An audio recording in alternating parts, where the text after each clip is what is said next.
السلام علیکم ورحمۃ اللہ وبرکاتہ۔ وعلیکم السلام ورحمۃ اللہ وبرکاتہ۔ سورۃ البقرہ آیت نمبر 114۔ اعوذ باللہ السمیع العلیم من الشیطان الرجیم من ہمزہ ونفخہ ونفثہ ومن اظلم، اور کون ہے بڑا ظالم، ممن، اس سے، منع، جس نے روکا، مساجد اللہ، اللہ کی مسجدوں سے، ان یہ کہ یذکر، ذکر کیا جائے، فیہا، ان مسجدوں میں، اسمہ، اس کے نام کا، وسعی، اور اس نے کوشش کی، فی خرابیہا، اس کو خراب کرنے کی،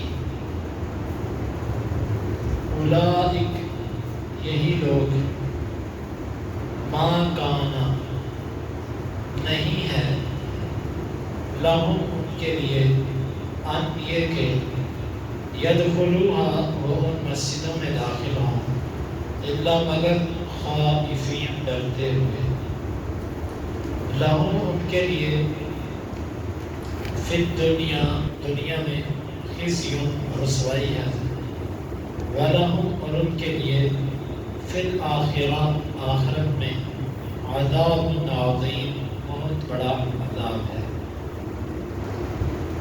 ومن اظلم ممن منع مساجد اللہ، اور کون ہے بڑا ظالم اس سے جو اللہ کی مسجدوں سے روکتا ہے، ان یذکر فیہا اسمہ، یہ کہ ان مسجدوں میں اس کا نام، اس کا ذکر کیا جائے، وسعی فی خرابیہا، اور کون ہے اس سے بڑا ظالم جو ان مسجدوں کو خراب کرنے میں کوشش کرتا ہے، اولئک ما کان لہم ان یدخلوہا الا خائفین، یہی وہ لوگ ہیں، نہیں ہے ان کے لیے کہ وہ اس میں داخل ہوں مگر خوف کی حالت میں، لہم فی الدنیا خزی ولہم فی الآخرۃ عذاب عظیم، ان کے لیے دنیا میں رسوائی ہے اور ان کے لیے آخرت میں بہت بڑا عذاب ہے۔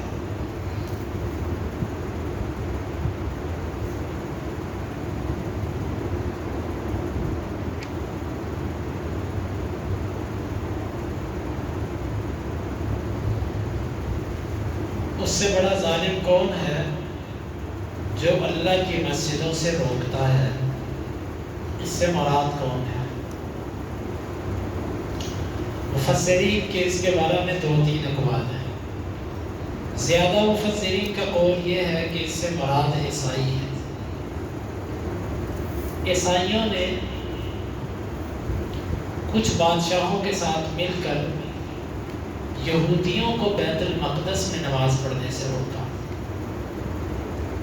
اور یہودیوں کو مار بھگایا، تو اللہ تعالیٰ نے یہ عیسائیوں کی مذمت میں یہ بات کہی کہ اس سے بڑا ظالم کون ہے جو کسی کو اللہ کے گھر میں عبادت سے روکے۔ یہ ایک قول ہے، امام ابن جریر طبری رحمہ اللہ نے اسے ہی اختیار کیا، اور بھی بہت سارے مفسرین کا یہ قول۔ دوسرا قول، اس سے مراد مشرکین مکہ ہے کہ مشرکین مکہ نے اللہ کے رسول صلی اللہ علیہ وسلم کو اللہ کے گھر میں نماز پڑھنے سے روکا۔ کئی واقعات ہیں، جس طرح کہ ابو جہل نے کہا کہ محمد صلی اللہ علیہ وسلم اگر یہاں پر نماز پڑھے گا تو مجھے پھر بتانا، میں اس کے ساتھ ایسے ایسے کروں۔ مسلمانوں کے اوپر سختیاں کرنا، اور صلح حدیبیہ کے موقع پر مسلمانوں کو عمرہ کرنے سے روک دیا گیا، یہ سب کی سب اللہ کے گھر سے مسلمانوں کو روکنے کی صورتیں تھی۔ دوسرا قول یہ ہے کہ اس سے مراد مشرکین مکہ ہے۔ پہلا قول تھا اس سے مراد عیسائی دوسرا قول اس سے مراد مشرکین مکہ، یہ قول امام ابن کثیر رحمہ اللہ نے اختیار کیا اور بھی ان کے ساتھ بہت سارے مفسرین۔ عبداللہ بن عباس رضی اللہ عنہ سے ایسی ہی ایک روایت ہے لیکن اس کی سند ضعیف ہے، اس میں بھی وہ یہ کہتے ہیں کہ اس سے مراد مشرکین مکہ ہے۔ ویسے یہ بات درست معلوم ہوتی ہے کیونکہ عیسائیوں کو مراد اس لیے نہیں لیا جا سکتا کہ عیسائیوں کا یہودیوں کو روکنا تو ٹھیک تھا، کیونکہ عیسائی حق پر تھے اور یہودی غلط تھے۔ اسلام کے آنے سے پہلے کون سا مذہب تھا؟ عیسائیت۔ تو عیسائیوں کا یہودیوں کو بیت المقدس سے غلط طریقے سے وہاں پر عبادت کرنا اور غلط اپنی عبادات کرنے سے روکنا تو ٹھیک تھا، کیونکہ وہ حق پر تھے عیسائی۔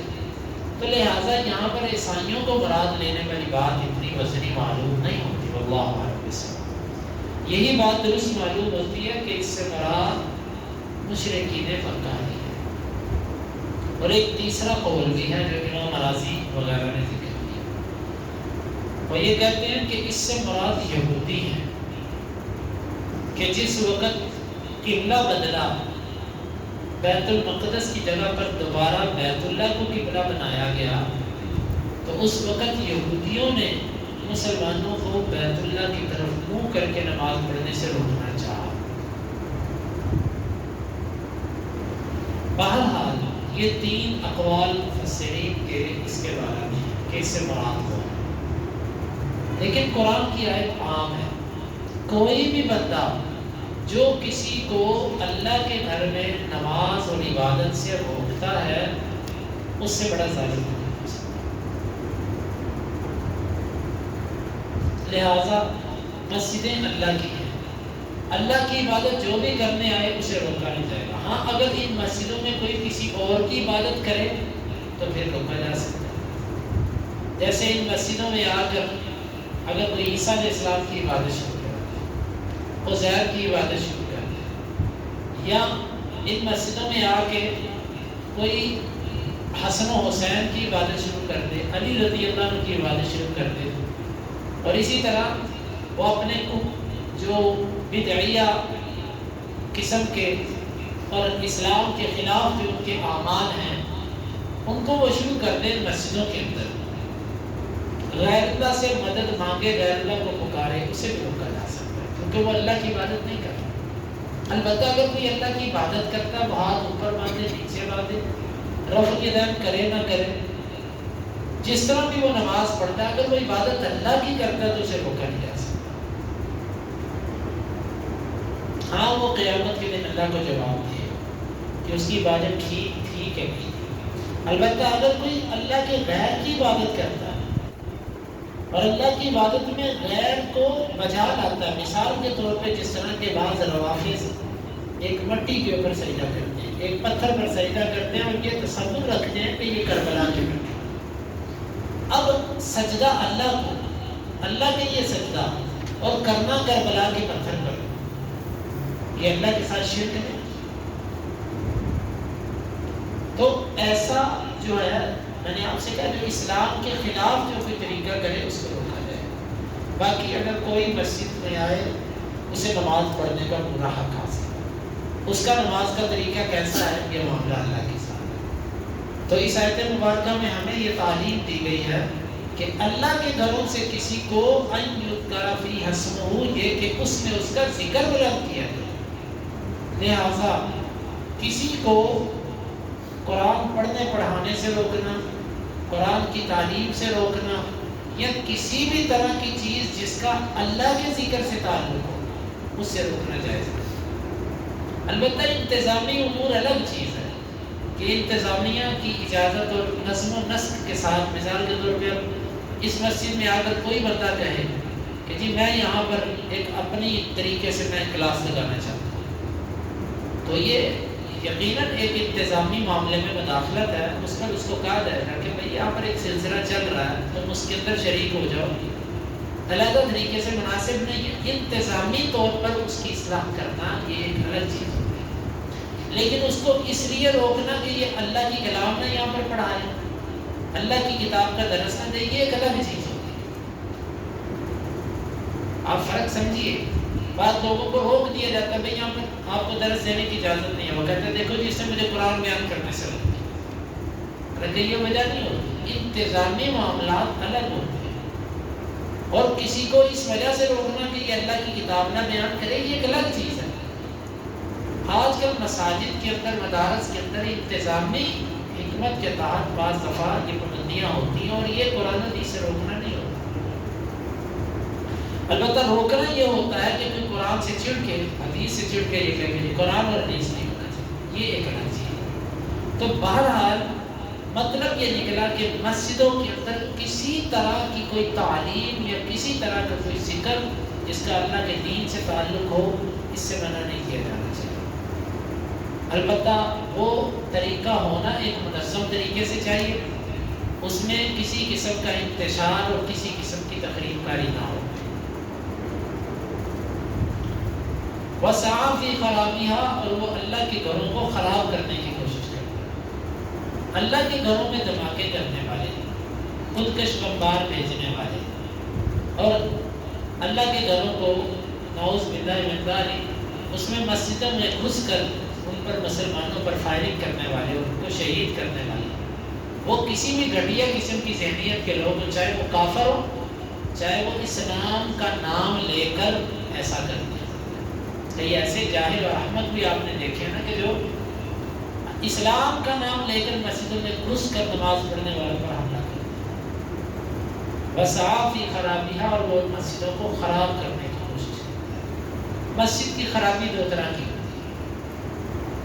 ایک ہوتا ہے اس کی عمارت کو نقصان پہنچانا، مسجد کو شہید کرنا، اس کو گرانا، اور ایک ہوتا ہے کہ مسجد کی عمارت کو نقصان نہیں لیکن مسجد کی آباد کاری کو تباہ کرنا، مثلا نمازیوں کو منتشر کرنا، نمازیوں کو ڈرامہ دھمکانا، ان کو بھگانا وہاں سے، یا کسی بھی طرح مسجد کی رونق کو ختم کرنے کی کوشش کرنا، یہ بھی خراب کاری میں آتا ہے۔ تو کسی طرح کی خراب کاری میں جو بندہ کوشش کرتا ہے، یقیناً اللہ کا قرآن کہتا ہے اس سے بڑا ظالم ہوگا۔ لہذا میرے بھائیوں، کبھی کسی کو روکنا نہیں چاہیے کہ آج کل تو لوگوں میں اتنی تنگ ظرفی آ چکی ہے کہ لوگ ایک پرچی کاٹنے کی خاطر نا کہ اس بندے کی پرچی ہماری مسجد کے ساتھ لگ جائے، اس کی خاطر وہ لوگوں کو کہتے ہیں کہ تم ادھر جا کے نماز پڑھو۔ ایک تو ہے کہ آپ کسی کو اس وجہ سے روکتے ہیں کہ بھئی اس مسجد میں نہیں جاؤ، وہاں پر سنت کے مطابق عبادت نہیں ہوتی، یہ بات الگ ہے۔ آپ کسی کو یہ کہتے ہو کہ بھئی فلاں جگہ پر نہیں جاؤ، وہاں پر عمل سنت کے مطابق نہیں ہوتا، آپ یہاں پر آ کر پڑھو، یہ عمل سنت کے مطابق، یہ ایک الگ چیز ہے۔ لیکن اہل توحید اور حق کو سمجھنے والے آپس میں ایک دوسرے کی مسجدوں سے نمازیوں کو توڑنے کی کوشش کریں کہ ادھر آ کے نماز پڑھا کرو، ادھر نہ جایا کرو۔ مقصد یہ کہ اس مسجد کے نمازی توڑ کے اپنی مسجد کے ساتھ جوڑ دیں، ورنہ اس میں کوئی برکت نہیں ہے اور یہ کوئی دین کی خدمت بھی نہیں ہے۔ اس سے صاف سمجھ آتی ہے کہ یہ دھڑے بازی تو ضرور ہے لیکن یہ اللہ کی دین کی خدمت نہیں ہے۔ تو یہ وسعیٰ فی خرابہا، ایک مسجد کو خراب کرنا، دوسری کو آباد کرنا، یہ کون سی دینداری ہے؟ آپ دوسری مسجد کو آباد کریں، آپ بے نمازیوں کو نمازی بنائیں، آپ قرب و جمال کے لوگوں کو اس کے ساتھ جوڑیں، آپ ایک مسجد کے نمازیوں کو توڑ کر ادھر دوسری طرف جوڑیں اور یہ سمجھیں کہ شاید ہم نے ایک مسجد کو آباد کر دیا، تو یہ آباد تھوڑی ہے، یہ تو آپ ایک طرف ایک مسجد کو خراب کر رہے ہیں اور دوسرا جس کو آپ اپنے لیے سمجھتے ہیں اس کو آپ آباد کر رہے ہیں۔ وسعیٰ فی خرابہا، اس میں دونوں چیزیں شامل ہیں، اس میں مسجد کی عمارت کی توڑ پھوڑ بھی شامل ہے اور مسجد کی ویسے آباد کاری اور مسجد کی رونق کو نقصان پہنچانا یہ بھی اس میں شامل ہے۔ اس سے بڑا ظالم کوئی نہیں جو ایسا کرتا ہے۔ اولئک ما کان لهم ان يدخلوها الا خائفین، اس جملے کے بھی دو تین مطلب اہل علم نے بیان کیے۔ ایک اس کا مطلب یہ ہے کہ یہ اللہ کی طرف سے خوشخبری ہے کہ یہ مشرکین آپ کو بیت اللہ میں داخل ہونے سے روک رہے ہیں، اور اسی طرح یہ عیسائی آج بیت المقدس مقدس میں مسلمانوں کو داخل ہونے نہیں دیتے. ایک وقت آئے گا کہ یہی مشرک جب بیت اللہ میں آئیں گے تو ڈر کے آئیں گے، یعنی مسلمانوں کا اللہ قریب فتح دے گا اور یہ مشرک وہاں پر ڈر کر رہے ہیں. اور ایک وقت آئے گا کہ بیت المقدس پر اللہ تعالیٰ مسلمانوں کو غلبہ دے گا اور یہ عیسائی بیت المقدس میں آئیں گے ڈرتے ہوئے آئیں گے. یہ ایک خوشخبری تھی کہ ایک وقت ایسا آنے والا ہے. یہ بات ٹھیک ہے، یہ معنی بھی ٹھیک ہے. دوسرا اس کا معنی کہ یہ ایک بات بیان کی جا رہی ہے کہ یہ جو مسجد کی خراب کر رہے ہیں مسجدوں کو اور ایمان والوں کو روک رہے ہیں، ہونا یہ چاہیے تھا کہ ایمان والوں کا غلبہ ہوتا اور ایسے لوگ ڈر کر داخل ہوتے. لیکن معاملہ الٹا ہے کہ یہ بڑی جرأت سے رہتے ہیں اور ایمان والوں کو ڈرا کر رہتے ہیں. اور تیسرا اس کا معنی یہ بیان کیا جاتا ہے کہ اللہ تعالیٰ ایمان والوں کو یہاں پر سبق دے رہا ہے کہ کل کو جب اللہ تمہیں غلبہ دے تو ان کافروں کو، مشرکوں کے اوپر ایسا رعب رکھو کہ یہ جب آئیں تو ڈرتے ہوئے آئیں. یعنی ان کو آزادی مت دینا، اتنی آزادی ان کو مت دینا کہ یہ مسجدوں کے اندر گھس کر اس کی تخریب کاریاں کرتے تھے. کل کو جب اللہ تمہیں قدرت دے تو ان کو اس کیفیت میں رکھنا کہ یہ اس مسجد میں آئیں تو ڈرتے ہیں. چنانچہ اللہ کے نبی صلی اللہ علیہ وسلم نے فتح مکہ کے موقع پر، حجۃ الوداع کے موقع پر یہ اعلان کروایا تھا کہ آج کے بعد کوئی بھی مشرک 4 ماہ 10 دن بعد اگر پایا گیا تو ابو بکر صدیق رضی اللہ عنہ کے ذریعے اعلان ہوا تو اس کو ختم کروا دیا، قتل کروا دیا جائے. کوئی آج کے بعد یہاں پر جو ہے وہ حج کرنے نہیں آئے گا، ننگا شرکی عقائد نہیں رہیں گے. عرب کے جزیرے میں صرف 1 دن رہے گا، 2 دن نہیں رہیں گے. چنانچہ یہ سب کا سب اللہ کے نبی صلی اللہ علیہ وسلم نے، اللہ نے ایسا کروایا آپ کی زندگی کے اندر. لہٰذا پھر فتح مکہ کے بعد مشرکین جو تھے وہی ڈر کر رہنے لگے. پھر آہستہ آہستہ سب کو اللہ نے توفیق دے دی اسلام کی. لہم فی الدنیا خزی، ان کے لیے دنیا میں رسوائی ہے. رسوائی جزیہ دے کر رہیں گے، ذلت کی زندگی رہیں گے، مسلمانوں کے غلام اور قیدی بن کے رہیں گے. وَلَهُمْ فِي الْآخِرَةِ عَذَابٌ عَظِيمٌ، اور آخرت میں ان کے لیے بہت بڑا عذاب ہے. اس پوری آیت مبارکہ کا خلاصہ یہ ہے کہ اللہ تعالیٰ نے اس میں ایک حکم یہ بیان کیا کہ اس سے بڑا ظالم کون ہے جو لوگوں کو اللہ کے گھر میں اللہ کا نام لینے سے روکتا ہے، اور اس سے بڑا ظالم کون ہے کہ جو اللہ کے گھروں کو خراب کرنے کی کوشش کرتا ہے. اور دوسری بات اس آیت میں یہ کہی گئی کہ ہونا یہ چاہیے ایمان والوں کا قوت اور غلبہ اتنا غالب ہونا چاہیے کہ مشرک اور کافر قسم کے لوگ اگر کبھی مسجدوں میں آئیں گے تو ڈرتے ہوئے آئیں. جرأت نہ ہو ان کو کہ یہاں پر آ کر یہ تقریب کرنے سے، بلکہ اتنے روب اور دبدبے میں یہ رہیں کہ جب آئیں تو ڈرتے ہوئے آئیں. پھر آگے تیسرے نمبر پر ان کی سزا بیان کی کہ ایسے لوگ جو یہ کرتے ہیں، مسجدوں کو اب بے آباد کرنے کی کوشش کرتے ہیں، ایسے لوگوں کو اللہ دنیا میں بھی رسوا کر دیتا ہے اور آخرت میں اللہ نے ان کے لیے بہت بڑا عذاب رکھا ہے. اللہ تعالیٰ سے دعا ہے اللہ تعالیٰ ہمیں ان آیات کو سمجھنے کی اور عمل کی توفیق عطا فرمائے.